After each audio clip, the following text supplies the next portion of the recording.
CH-125, तुम तो मेरे हैंडसम केयरिंग विलन हो। एकांश ने अनिका को ड्रेस पहना दी। अनिका इस वक्त पिस्ता ग्रीन कलर के ब्यूटीफुल घुटनों तक के ड्रेस में थी। उसका सांचे में ढला शरीर बेहद ज्यादा अट्रैक्टिव लग रहा था। अनिका के दोनों हाथ इस वक्त एकांश के कंधे पर थे। एकांश ने अनिका को ड्रेस पहना दिया और उसके ड्रेस के पीछे की जिप लगाते हुए बोला, अंडरस्को इट्स डन बेबी। फिर उसने अनिका हाथ पकड़ लिया और अनिका को ड्रेसिंग टेबल के सामने ले जाते हुए स्टूल पर बैठा दिया।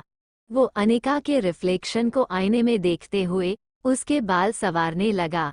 वही अनिका खुद को और एकांश को आईने में देखकर हल्का सा मुस्कुराते हुए बोली, अंडरस्को मिस्टर थर्की, मुझे तुमसे एक परमिशन लेनी है। एकांश अंडरस्को हमम बोलो। अनिका अंडरस्को वो मैं कह रही थी कि मुझे कुछ दिनों के लिए अपने घर जाना है। एकांश ने अनिका के बालों पर ध्यान देते हुए उसे दोबारा पूछा, क्यों? अनिका फिर से घबराते हुए बोली, क्यों मतलब? मुझे जाना है अपने घर, बस 2 दिनों के लिए। वहाँ वीर भाई होंगे, बिन्नी आ जाएगी और हम तीनों मिलकर सब्जेक्ट डिस्कस कर लेंगे। वीर भाई तो फाइनल ईयर में है, वो मेरी तैयारी बहुत अच्छे से करवा देंगे। मैं पढ़ाई में बहुत डिस्टर्ब हो रही हूँ, प्लीज़ हाँ बोल दो।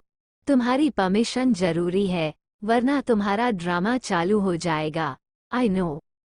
एकांश ने अनिका के बाल संवार दिए और बीच की मांग निकलते हुए उसने अनिका से दूर होकर ड्रॉ में से अपनी महंगी रोलैक्स वॉच निकालकर पहनते हुए कहा, अंडरस्को इस बारे में हम बाद में बात करेंगे, अभी तुम लेट हो रही हो ना, जल्दी चलो नाश्ते का वक्त हो गया है। अनिका स्टूल पर से उठकर एकांश की तरफ देखते हुए बोली, अंडरस्को क्या बाद में बात करेंगे? परमिशन मांगी तो तुम इतना क्या ड्रामा दिखा रहे हो? अगर चुपचाप चली जाती वहां रहने तो? एकांश अनिका की तरफ पलटकर उसके पास आकर खड़ा हो गया और उसकी कमर में हाथ डाल झटके से उसे अपनी तरफ खींचते हुए, जिससे अनिका के आह भी निकली, बोला, अंडरस्को अगर चली जाती तो तुम्हें दोबारा उठाकर वापस ले आता मैं। लेकिन तुम जा नहीं सकती मेरी मर्जी के बगैर। मैंने कहा ना, इस बारे में हम बाद में बात करेंगे। सो बहस बंद करो और जल्दी से अपना बैग लेकर मेरे साथ नीचे चलो। अनिका ने नाक चढ़ाते हुए एकांश को देखकर कहा, अंडरस्को अपने घर तो मैं जाकर रहूंगी, चाहे तुम अपनी परमिशन दो या अपनी परमिशन अपने पास ही रखो। हो। अनिका ने जल्दी से अपना बैग उठाया और अकेले ही कमरे से बाहर निकलने लगी। तभी एकांश ने अपन ब्रीफकेस उठाया और जल्दी से अनिका के पीछे आगे उसका हाथ पकड़कर उसे अपने साथ ले जाने लगा। अनिका कोशिश भी कर रही थी एकांश से हाथ छुड़ाने की गुस्से में, मगर एकांश की पकड़ इतनी कमजोर नहीं होती थी कि अनिका इतनी आसानी से छूट जाए। नीचे वो लोग परिवार वालों के बीच डाइनिंग टेबल के पास नाश्ता करने के लिए बैठे। अनिका ने सबको गुड मॉर्निंग विश किया। तभी मिहिर अनिका के चेहरे को देखकर बोला, अंडरस्को व्हाट हैपेंड भाभी? आपके चेहरे का रंग उड़ा उड़ा क्यों लग रहा है?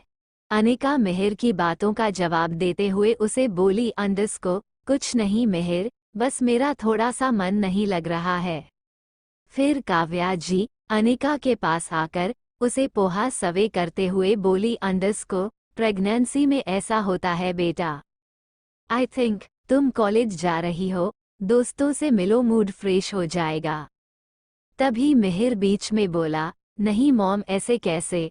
आई थिंक भाभी मेरे एक्डू भैया से पक गई है। मैं भी सोचूं, भाभी ने इतने दिन उनके साथ टाइम स्पेंड कर लिया तो किया कैसे? इतना सुनते ही चम्मच से पोहा खा रहा एकांश ने सामने बैठे मिहिर को नजर उठाकर घूरना शुरू कर दिया। उसने अभी तक कुछ बोला नहीं था, मगर एकांश की नजर भर से मिहिर कांप गया और उसने जल्दी से अपना चेहरा दूसरी तरफ करते हुए अनिका से कहा, अंडरस्को मेरा मतलब है, हमारी भाभी तो शक्ल से ही मजाकिया टाइप लगती है। हंसने बोलने वाली, और हमारे भाई तो बिल्कुल भी ऐसे नहीं है। भाभी का माहौल चेंज करना पड़ेगा। एक काम करता हूँ, आज शाम को मैं खुद भाभी को उनके घर छोड़कर आ जाता हूँ।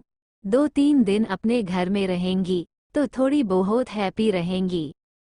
एकांश ने अपने हाथ में चम्मच कसकर पकड़ते हुए मिहिर को फिर से घूरना शुरू कर दिया, लेकिन इस बार मिहिर ने एक्साइटमेंट में एकांश को देखा ही नहीं है।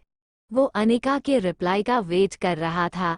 तभी अनिका खुश होते हुए बोली, ये हुई ना बात, पति चाहे मुझे कैसा भी मिला हो, देवर एकदम बिंदास मिला है। मेरे दिल और दिमाग की बातें जान जाता है मेरा देवर। मैं भी सुबह से यही कह रही थी एकांश को। तभी एकांश अनिक की तरफ गर्दन घुमाकर उसे घूरते हुए बोला, अंडस को पति कैसा भी मिला हो मतलब?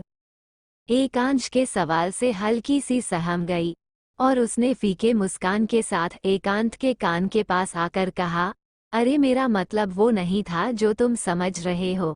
तुम तो मेरे हैंडसम केयरिंग विलन हो। मैंने तो बस मिहिर की थोड़ी सी तारीफ की, ज्यादा दिमाग पर मत लो। तुम्हारे ज्वालामुखी जैसे दिमाग में मेरी छोटी सी बात भी पता नहीं क्या से क्या बन जाएगी। अब चलो जल्दी करो, शाम को मुझे अपने घर के लिए भी निकालना है। मिहिर खुद मुझे छोड़ने जाएगा। एकांश अनिका के कान के पास होले से अपने होठ लाते बोला, अंडस को तुम कहीं नहीं जा रही समझी? अनिका उछा और बोलती, इससे पहले ही एकांश ने कहा, चुपचाप फिनिश करो अपना नाश्ता। You have only 5 minutes. Anika नाक चढ़ाते हुए नाश्ता करती है और अपना बैग उठाकर बिना एक एकांश के ही घर से बाहर निकलने लगी। वो गाड़ी के पास आकर रुक गई। तभी वो एकांश को एक नज़र घूरते हुए गुस्से से गाड़ी में आकर बैठ गई। एकांश दूसरी तरफ से आकर गाड़ी में बैठ गया और गाड़ी चली स्टार्ट हो गई। आगे पीछे एकांश के बॉडीगार्ड्स उन्हें सिक्योरिटी प्रोवाइड किए हुए थे। अनिका खिड़की से बाहर गुस्से से देख रही थी। वो एकांश से बात तक नहीं कर रही थी। एकांश भी अपने फोन में ध्यान दिए हुए था। अनिका ने जब देखा कि तकरीबन 10 मिनट तक एकांश ने उससे बात करने की कोशिश की और ना ही उसके करीब आने की कोशिश की, तो वो बड़बड़ाने लगी, पता नहीं मेरी सासों पर भी मेरा हक है या नहीं। जब देखो अपनी मर्जी चलाता रहता है। इसे क्या लगता है मुझे मना करेगा और मैं नहीं जाऊंगी अपने घर? No ways. मैंने जब अपने बाप की नहीं सुनी तो ये क्या है? तभी एकांश ने अपना फोन अपने पॉकेट में रख लिया और अनिका की तरफ गर्दन घुमाकर तिरछी नजरों से उसे देखते हुए बोला, अंडस को क्या कहा तुमने स्वीट हार्ट? अनिका ने जवाब देते हुए कहा, अंडस को और कह भी क्या सकती हूँ मैं? तुम्हारी मर्जी पर मैं जो करूँ वो सही, और मैं अपनी मर्जी से अपने घर जाऊँ तो गलत? एकांश एक सांस लेते हुए अपनी गर्दन ना में हिलाते हुए अनिका का हाथ पकड़ उसे अपनी तरफ करते हुए एकदम से उसे अपने गोद में अच्छे से बैठा लिया और उसकी दाईं हथेली को अपने बाएं सख्त हाथ में लेते हुए उसके उंगली के ऊपरी स्किन पर नरमी से अपना अंगूठा चलते हुए अनिका के चेहरे को देखकर बोला, अंडस को मेरे मना करने की वजह भी तो जान लो। तुम्हें तो पता है ना, जब से तुम मेरी लाइफ में आए हो मुझे तुमसे दूर रहना बिल्कुल नहीं पसंद, और ऊपर से तुम मुझे डैड बोलने वाला बेबी भी देने वाली हो। फर्स्ट टाइम किसी के लिए इतना केयरिंग फील हुआ है और तुम हमेशा मुझसे दूर जाने क्या सोचती हो? अनिका एकांश को हल्की भावुक नजरों से देखते हुए बोली, मिस्टर थर की इमोशनल ब्लैकमेल मत करो।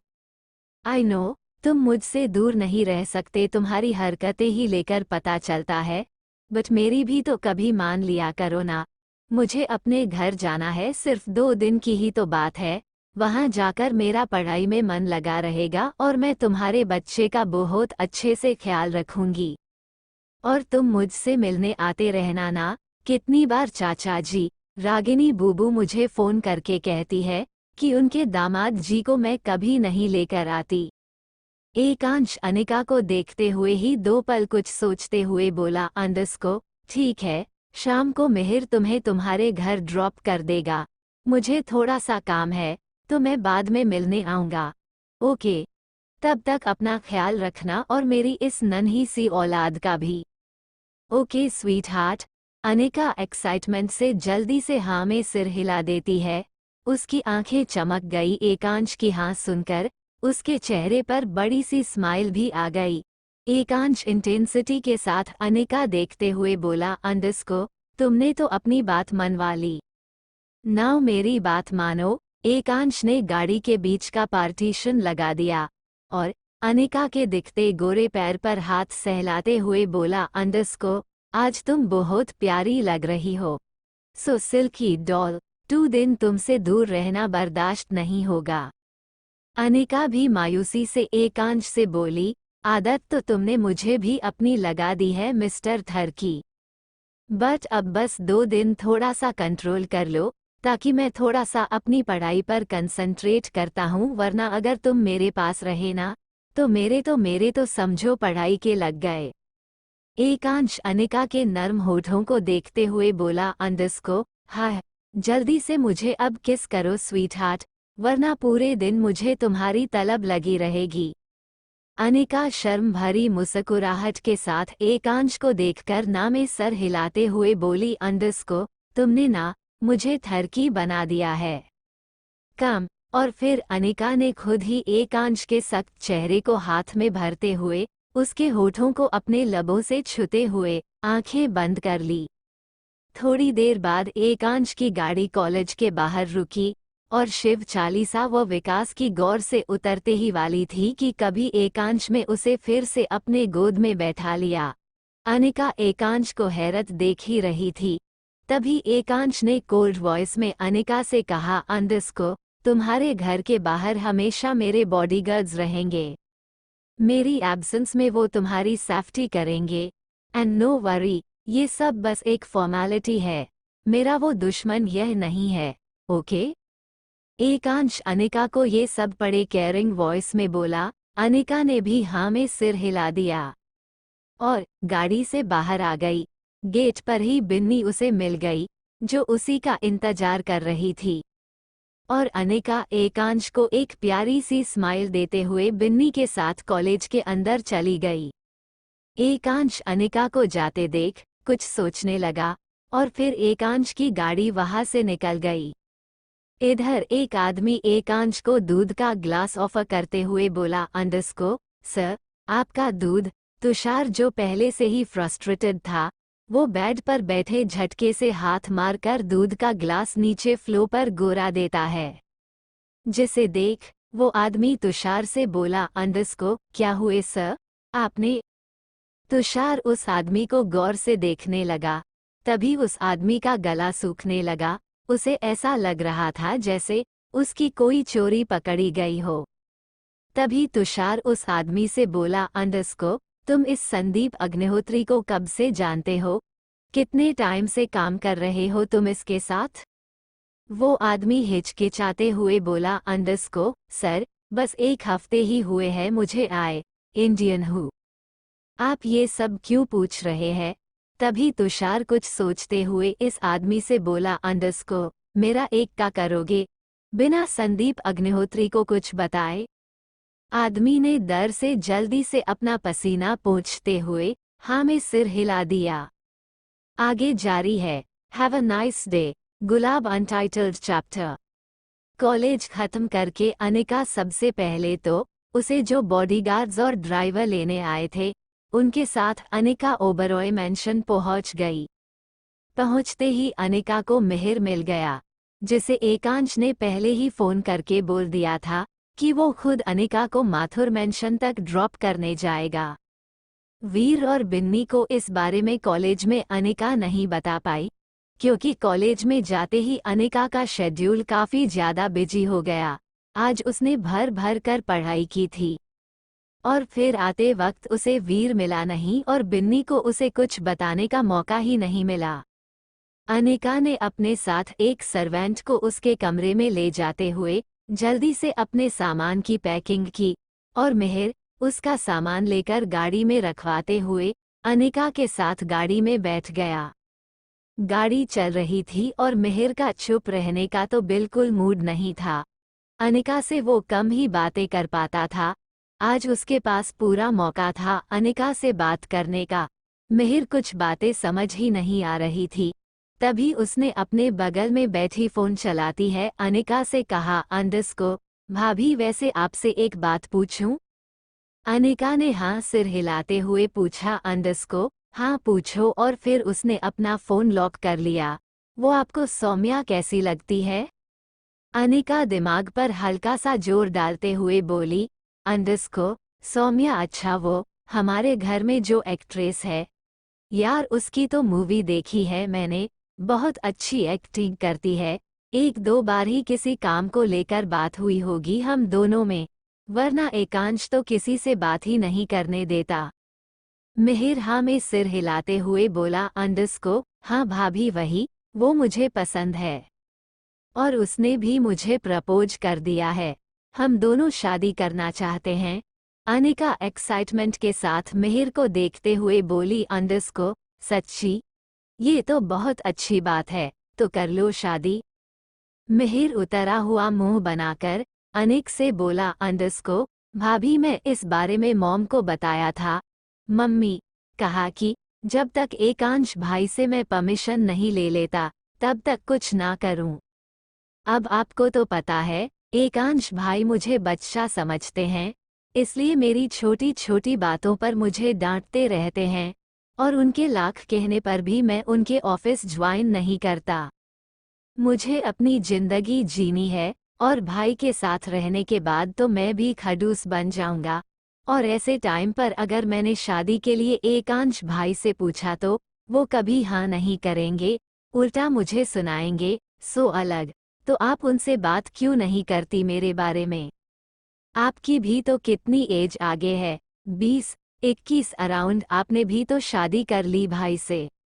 लास्ट वाले सेंटेंस सुनकर अनिका मन ही माँ बोली, अब इसे कैसे बताऊं कि मैंने तो दूर, मेरी फैमिली ने भी मेरी शादी का इतनी जल्दी नहीं सोचा था।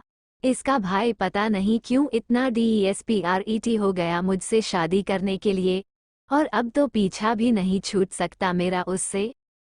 फिर अनिका अपने सेंस में आके बोली, अंडस्को शादी करनी है ना तुम्हें सौम्या से? मैं तुम्हारे भाई से बात कर लूंगी, चाहे जो कुछ बोले, तुम लोगों की शादी होकर रहेगी।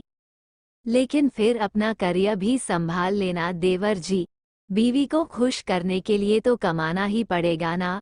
वीर ने खुशी से हाँ में सिर हिलाते हुए कहा, अंडस्को आप सही कह रही है भाभी, आई थिंक मुझे भी कम पर ध्यान दे लेना चाहिए। मेरी पढ़ाई खत्म हो गई है, अब ज्यादा मौज मस्ती अच्छी बात नहीं है, लेकिन आप मेरी बातें कांश भाई से जरूर करना, मैं आपकी बात पर अमल करूंगा। अनिका आइज विंक करते हुए वीर से बोली, अंडस्को जरूर देवर जी, आपका काम हो जाएगा, आपके सडू भाई से मैं बात कर लूंगी, नो वरी। इतने में अनिका का घर आ गया। मिहिर जल्दी से गाड़ी से बाहर निकला और अनिका की तरफ का दरवाजा खोलते हुए अनिका को बाहर निकालने को कहा। अनिका गाड़ी से निकली और माथुर निवास को बाहर से देखते ही उसके दिल को बेतहाशा ठंडक मिल गई। अनिका दौड़ती हुई माथुर निवास के अंदर जाने लगी, तभी मिहिर पीछे से बोल पड़ा, थोड़ा आराम से चलिए भाभी, वरना एकांश भाई मेरी जान ले लेंगे। फोन पर उन्होंने पहले ही मुझे स्ट्रिक्ट रिस्ट्रिक्शंस दे दिए हैं। अनिका अपनी रफ्तार अभी भी कम नहीं करती, वो सीधा मधुर निवास के अंदर जाते ही रुकती है और चिल्ला चिल्ला कर बोलती है, चाची, बुबू, बूबू, वीर भाई कहाँ है आप लोग? जल्दी आइए, मैं आपके पास रहने आई हूँ, वो भी पूरे 2 दिन के लिए। सुनीता जी अपने कमरे से बाहर निकलती हुई जब अनिका को देखती है तो खुशी से फूले नहीं समाती और आकर अनिका को गले से लगा लेती है। रागिनी जी भी अपने कमरे से बाहर निकली और वीर भी, जो अभी अभी कॉलेज से आया ही था, उसने अनिका को देख तो उसके पास आकर उसे गले से लगाते हुए बोला, पिंक पैंथर की बच्ची, तू आने वाली थी कॉलेज में भी तो बता सकती थी ना, मैं तुझे खुद लेकर आता। अनिका वीर की बॉडी के अगल बगल अपने हाथ को कसते हुए बोली, अंडस्को भाई आप तो आते टाइम न जाने कहाँ बिजी हो गए थे, और मुझे आना ही था। मैं आ गई अपने कट्यू से देवर के साथ। इधर मिहिर ने भी सबको देखकर नमस्ते कहा। सुनीता जी मिहिर को देखते हुए बोली, बेटा तुम खड़े क्यों हो, आओ बैठो। सुनीता जी ने मिहिर का हाथ पकड़ उसे सोफे पर बैठा दिया और बोली, तुम लोग रुको, मैं जल्दी से पानी और खाने पीने का सामान लेकर आती हूँ। रागिनी जी भी सुनीता जी के पीछे जाते हुए बोली, अनु तू बैठ, मैं भी आती हूँ भाभी आपको मदद करने। अनिका मिहिर के बगल में बैठे हुए वीर से बोली, अंडस्को वीर भाई जल्दी से मेरी बिन्नी को फोन लगा दो, जब तक मैं यहाँ हूँ उसे भी यही रहने आना होगा। हम लोग 2 दिन मिलकर बहुत मस्ती करेंगे। वीर आंखें बड़ी करके अनिका को देखते हुए बोला, अंडस्को बिन्नी और यहाँ? नो वेज, उसे यहाँ बिल्कुल मत बुलाना। एक नो की थरकी कही कि वो परसों मुझे लेकर मॉल गई थी और वहाँ खुद तो पागलपंती की ही उसने मुझे भी पागल बनने पर मजबूर कर दिया। अजीब लड़की है तेरी दोस्त पिंक पैंथर। अनिका अपना फोन निकलते हुए वीर से बोली, अंडस्को आप तो रहने दीजिए भाई, जब देखो मेरी दोस्त की बुराई करते रहते हैं। कितना प्यार करती है वो आपसे, कभी उसकी आंखों में झांक कर देखा है आपने? वीर मिहिर को पानी ऑफर करते हुए बोला, अंडस्को उसकी आंखों में सिर्फ शरारत दिखाई देती है पिंकी, न जाने कब क्या कर दे। इधर एकांश अपने कमरे में बैठा था। उसका नया असिस्टेंट मैनेजर आयुष उसे कल की होने वाली मीटिंग्स के बारे में बता रहा था। एकांश ने सारा शेड्यूल ध्यान से सुना।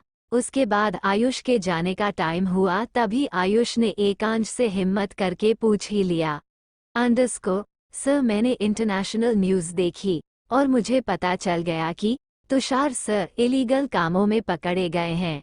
आपने उन्हें बचाया क्यों नहीं? ये तो आपके लिए चुटकी बजाने भर जैसा काम है। ये सब कैसे हुआ? एकांश जो फाइल चेक कर रहा था, एकदम से उसने फाइल बंद करते हुए नजर उठाकर आयुष को देखते हुए कहा, अंडस्को तुमसे कितनी बार कहा है मुझसे सवाल जवाब मत दिया करो। न्यूज़ में तुमने जो कुछ भी देखा ये सब सच है, और मैंने उसे नहीं छुड़ाया क्योंकि मैंने उसे फंसाया था, समझ गए? और हाँ, तुम्हारे दिमाग में ये चलती ना रहे, डाउट क्लियर कर ही देता हूँ। तुम्हारे दोस्त राहुल को तुषार ने मारा था। Is that clear? निकल जाओ केबिन से।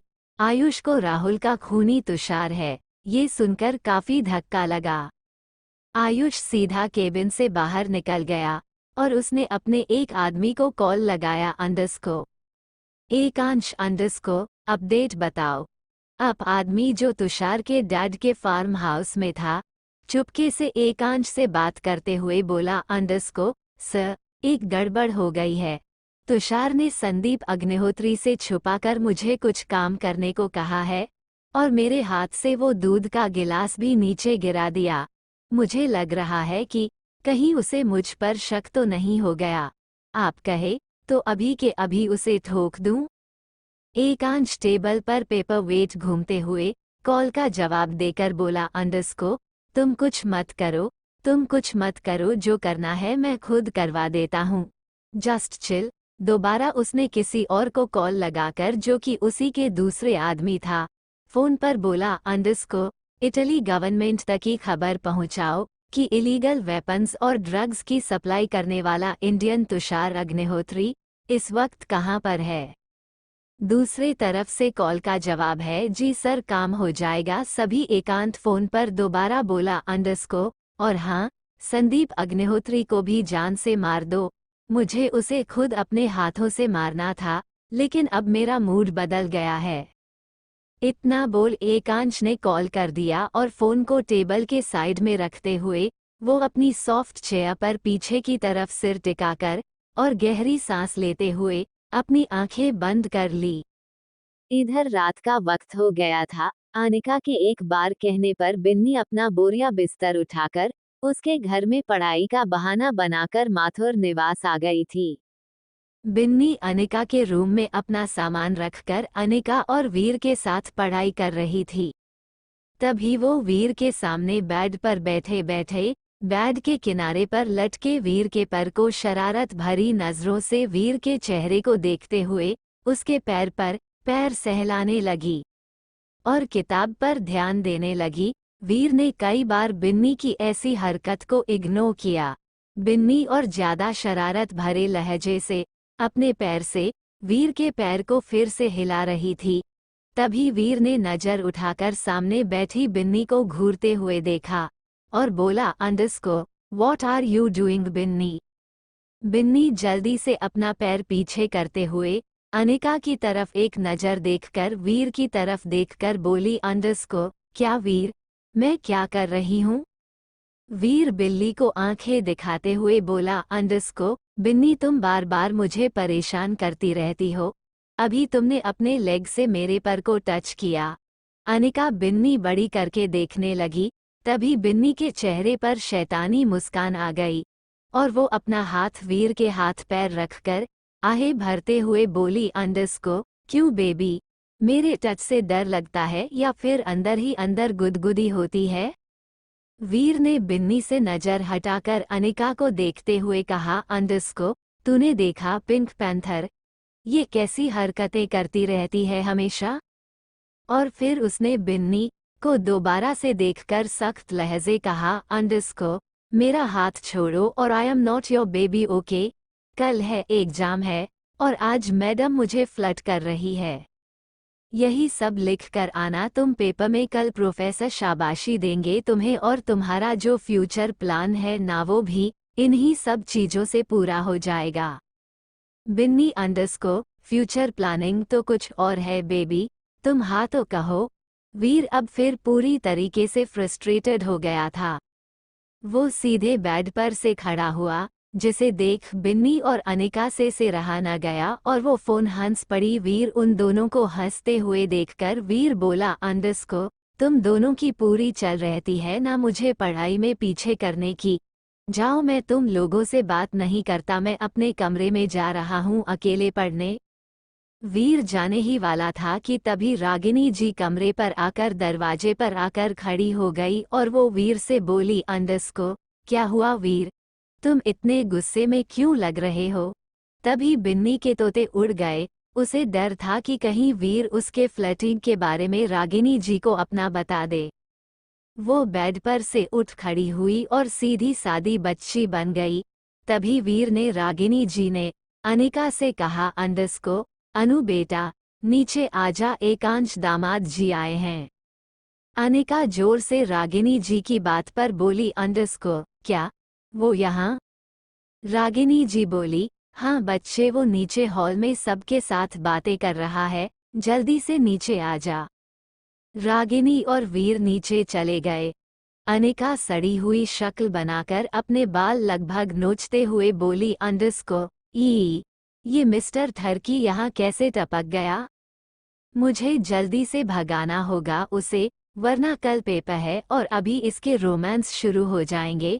तभी बिन्नी अनिका से बोली, underscore wow you are so lucky Anu, जीजा जी कितने ज्यादा पजेसिव है तेरे लिए, काश तेरा भाई भी मेरे लिए इतना पजेसिव होता। इतना बोलते ही वो अपनी ख्याल ही दुनिया में खो गई। आगे जारी है, तब तक के लिए don't forget to like and comments. आपका दिन शुभ हो। चेरी ब्लोसम दिल।